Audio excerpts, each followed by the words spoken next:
And a new bill causing some controversy on Capitol Hill. Nick McGurk joining us live with a report from there. Nick. Hi, Emily. This bill would ban a medical facility from simply discarding fetal remains with other medical waste. I was crushed. I was completely overwhelmed with emotion. 4 decades have passed, and yet Mary Taylor says her abortion is a trauma she'll never forget. There was this haunting memory. Taylor transformed her pain into a purpose. She now leads Pro-Life Utah, and she supports Senate Bill 67, which dictates how fetal remains are disposed of when an abortion or miscarriage happens at a medical facility. Those women who that would make no difference, this bill makes no difference.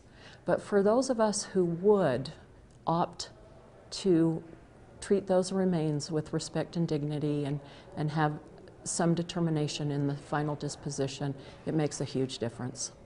The bill means fetal remains could not be disposed of with medical waste. Either the woman chooses cremation or burial, or the facility would be mandated to do it for her.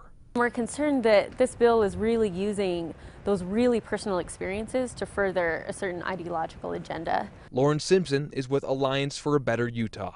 Her group opposes the bill, which admittedly deals with a painful and complicated time in a woman's life.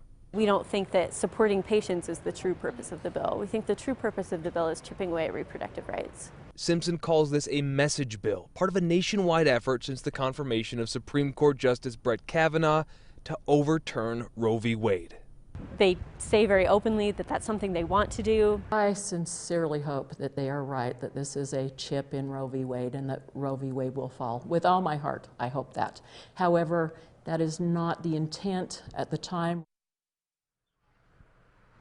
Now, it's worth noting that this bill, if it were to become law, it would only apply to medical facilities. So if you were to have an abortion or a miscarriage somewhere else, that's not what this law would be referring to. But again, it is a bill. It's passed through the Senate. It now makes its way to the House. Live at the Capitol tonight, I'm Nick McGurk, ABC4 News.